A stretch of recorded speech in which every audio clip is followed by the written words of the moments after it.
Hello students, मैं हूं आपका अपना मोहन भैया और आप सभी लोगों का स्वागत करता हूं आपके अपने यूट्यूब चैनल पाथफाइंडर ट्यूटोरियल्स पे। तो भाई क्या हाल है 10वीं वालों? क्या चल रही है, कैसी चल रही है बोर्ड की प्रिपरेशन? और खास तौर पे मैं आज 10वीं वालों से बात करूंगा कि यार मतलब क्या चल रहा है, क्या मतलब माहौल है, कैसे पढ़ाई कर रहे हो?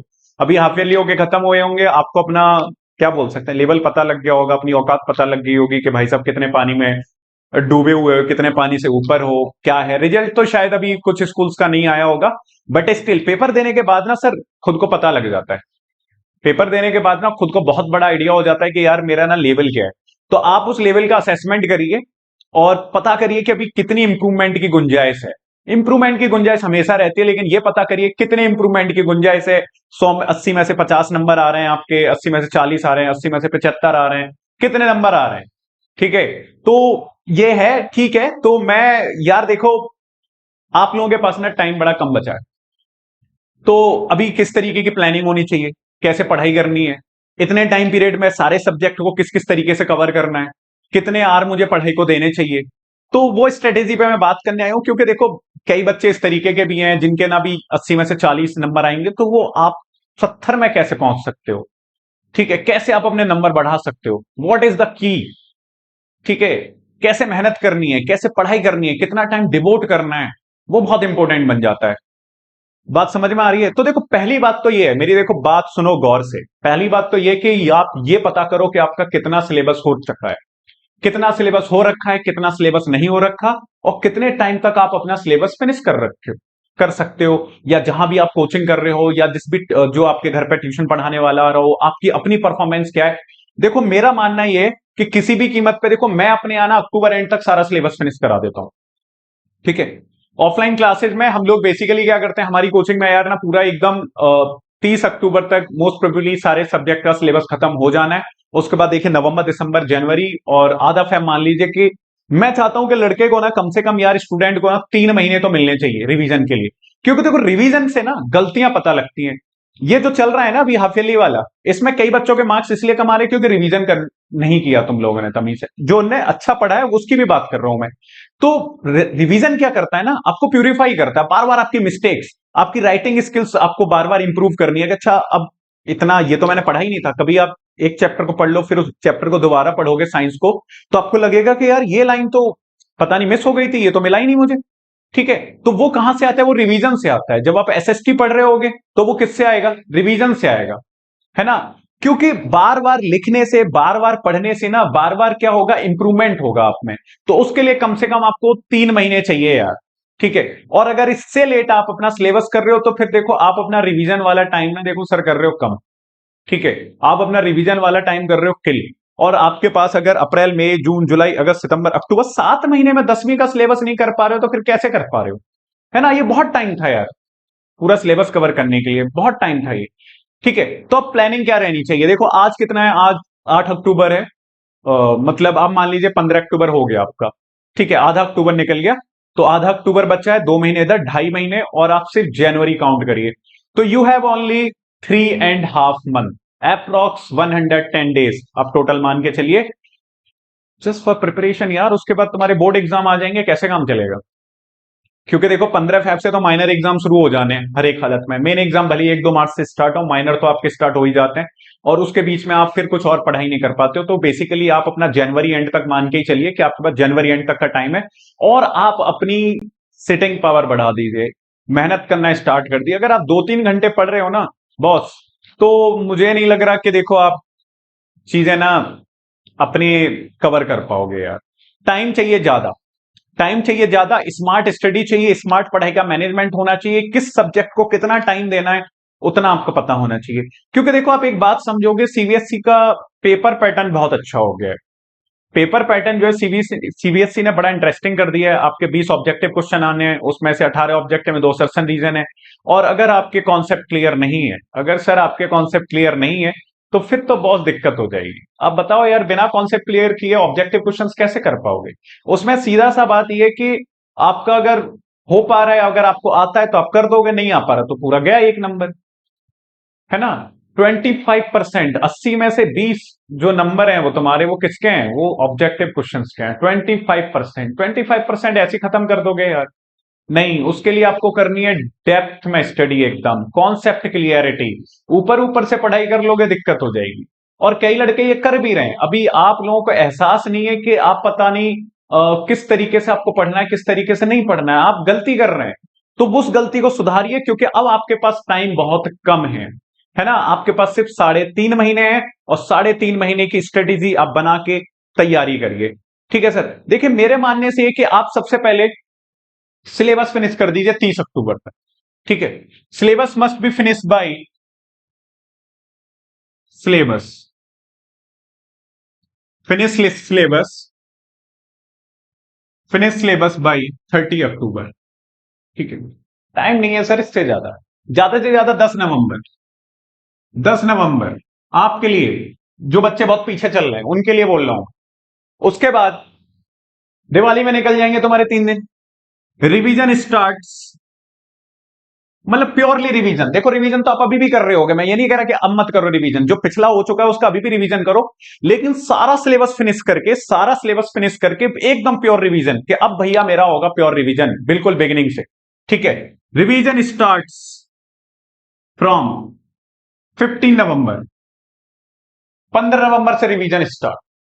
ठीक है, 15 नवंबर से रिवीजन स्टार्ट हो जाना चाहिए सर आपका। 15 नवंबर, 1.5 महीना, 2.5 महीना दे रहा हूं मैं आपको रिवीजन के लिए पूरा, जनवरी एंड तक। बाकी सब बोनस है सर आपका। 2.5 महीने आपको रिवीजन करना है। अगर आप नहीं रिवीजन करोगे तो मुझसे बॉस लिखवा लो अपने, आप 10% खो दोगे। अगर आपका जितना टाइम होगा ना रिवीजन का, अगर आपने वो ढंग से रिवाइज नहीं किया है, अगर आप अभी दिसंबर तक सिलेबस में ही लगे पड़े हो, तो बॉस ये मान लो कि आपने 10% खो दिए अपने। 5 से 10%, 100% आपके गए यार, कैसे निकालोगे। 15 नवंबर तक आपका सिलेबस फिनिश हो जाएगा। उसके बाद दिसंबर में स्कूल्स में होंगे प्री बोर्ड। प्री बोर्ड तक इतनी जबरदस्त तैयारी करनी है जैसे मान लो कि आप बोर्ड एग्जाम देने हैं। क्या बात समझ में आ रही है, कि जैसे बोर्ड में बैठो। प्री बोर्ड होते ही इसीलिए है कि आपको बोर्ड का एग्जाम का फील कराया जाए। समझ में आ रहा है, तो प्री बोर्ड आपको बिल्कुल ऐसे देने हैं जैसे आप बोर्ड एग्जाम में बैठे हैं। 15 नवंबर से। अब मेरी बात बताओ कि यार पढ़ाई की भैया स्ट्रेटेजी क्या होनी चाहिए, मैं कितने घंटे पढ़ूं, कितने घंटे पढ़ूं कि मेरा भला हो जाए। देखो यार, मैं हर एक बच्चे से बोलता हूं कि बॉस ऐसा है कि अगर तुम्हें लग रहा है कि तुम बहुत स्मार्ट हो, ठीक है, और तुम 3 घंटे पढ़ के बहुत पढ़ाई कर लोगे, तो भाई साहब आप गड्ढे में गिरने वाले हो। उसका रीजन मैं आपको बता देता हूं। कई बच्चे डिसएग्री करेंगे मुझसे कि भैया मेरा तो 3 घंटे पढ़ के मेरे तो 85% नंबर आ रहे हैं, मेरे तो 90% नंबर आ रहे हैं 3 घंटे पढ़ के। हाँ तो आ रहे होंगे, एक बार 11th में आ जाओ। बात समझ रहा है, एक बार 11th में आ जाओ और 11th का सिलेबस पकड़ के देखना, कुछ नहीं समझ में आएगा। उतनी मेहनत नहीं करी ना, 11th तो बहुत मेहनत मांगती है, बहुत बेहतरीन कैलकुलेशन मांगती है। ऐसा तो है नहीं कि 10th के बाद से पढ़ाई खत्म हो जाएगी, है ना। You are preparing for further higher education ना।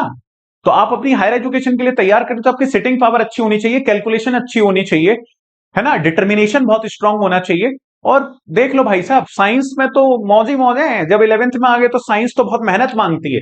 तो उसकी मेहनत के लिए ना अभी से आपको तैयारी करनी है। तो मेरा मानना यह है कि मैथमेटिक्स को daily you have to give 2 hours at any cost. ठीक है, आप RS अगर एनसीईआरटी लगाइए, एनसीईआरटी लगाइए, RS अग्रवाल लगाइए, RD शर्मा लगाइए। मार्केट में मॉडल पेपर आ जाएंगे, उनको लगाइए। अरिहंत के आ जाए, ओसवाल के आ जाए, जिससे आपका मन करे मॉडल पेपर लगाइए लगातार। ठीक है, 2 आवर्स डेली फिक्स आपको करना है। Science, science daily 40 minute for each subject, 40 minute for each. Bio, physics, chemistry, daily कम से कम 40 मिनट। डाउट डिस्कशन 40 × 3, 2 आवर हो गए सर। Science 2 hours. एक भी सब्जेक्ट आपको डेली छोड़ना नहीं है। देखो मैथ साइंस है, फिर एसएसटी, एसएसटी कम से कम 1 आवर डेली। ठीक है, 1 आवर की देखो मैं बात कह रहा हूं यार, 1 to 2 आवर, ये आपके मैनेजमेंट के ऊपर डिपेंड करेगा। 1 to 2 आवर डेली। ठीक है, 1 से 2 घंटे। अगर आपका किसी दिन एसएसटी पढ़ने का मन नहीं है तो इंग्लिश। ठीक है, अगर किसी दिन एसएसटी 1 आवर पढ़ लीजिए और इंग्लिश 1 आवर पढ़ लीजिए, ठीक है, बात समझ में आ रही है। फिर अगर आपको किसी दिन इंग्लिश नहीं पढ़नी है तो इंग्लिश की जगह हिंदी पढ़ लीजिए, है ना। कुछ पेपर आ रहा है, क्योंकि देखो आप, मुझे पता है 10वीं वाले लड़के हिंदी को सीरियस लेते नहीं हो, अपना हिंदी को सीरियस लेते हो ना इंग्लिश को लेते हो। इंग्लिश को थोड़ा बहुत ग्रामर वगैरह की वजह से, राइटिंग स्किल्स की वजह से आप ले लेते हो सीरियस, लेकिन नहीं लेते हो यार, पता है मुझे, सारा ध्यान आपका इसमें लगा रहता है, वही तो गलती कर देते हो। क्योंकि आपका ओवरऑल सब्जेक्ट ना मैथ साइंस से नहीं बनना है, ओवरऑल परसेंटेज जो है सर आपका मैथ साइंस से नहीं बनना है, सारी सब्जेक्ट की परसेंटेज ऐड होनी है। If you want to score 95% आपको पढ़ना ही पड़ेगा इतने घंटे, फुली डिवोटेड, और लगातार सिटिंग, कम से कम 4 घंटे की, 3 से 4 घंटे की ना, तो लगातार सिटिंग चाहिए। एक ऐसा आपके डेली रूटीन में टाइम होना चाहिए जब आप लगातार 3 से 4 घंटे पढ़ पाए।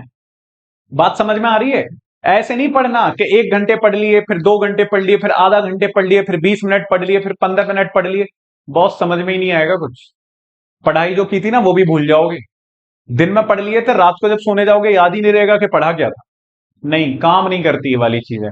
काम करता रेगुलर स्टडी, ठीक है, regular. You have to be very discipline for coming 3.5 months. You need to be very discipline. अगर आप डिसिप्लिन नहीं हो पाओगे तो फिर तो आपकी जिंदगी में बॉस मौज ही मौज है। पेपर जाओगे, शकल देखते रहोगे, पेपर की तुक्के लगाओगे, फिर रोते रहना, है ना।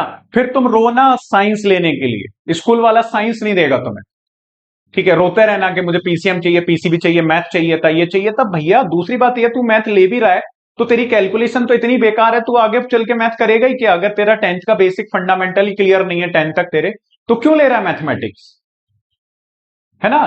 तो बात को ना हल्के में मत लो। अब वो टाइम आने वाला है, क्योंकि देखो अभी फेस्टिवल्स भी आएंगे, तुम कुछ टाइम फेस्टिवल्स में निकाल दोगे, लेकिन यार ये टाइम फेस्टिवल्स वाला नहीं है। 10वीं वालों मेरी बात सुन लो कि तुम्हारी जिंदगी का ना एक बहुत इंपॉर्टेंट फेज स्टार्ट हो चुका है, कैरियर मेकिंग फेज। अब तक जितनी मौज आनी थी तुम्हारी मौज आ गई, अब तुम सीधे जाके मौज लेना कॉलेज में, ठीक है। तो अब तुम्हारी जो मौज आएंगी वो आएंगी कॉलेज में, उससे पहले कोई मौज नहीं है। और अगर वाकई में मौज लेनी है तो पढ़ लो 10वीं 11वीं 12वीं ढंग से, नहीं तो फिर कहने को मौज रहेंगी। अगर बेकार कॉलेज मिल गया ना 12वीं के बाद, अगर जिस कोर्स में आप जाना चाहते हो और उसके अगर अच्छे कॉलेज में नहीं गए, तो फिर सर लाइफ ना, life is just like hell.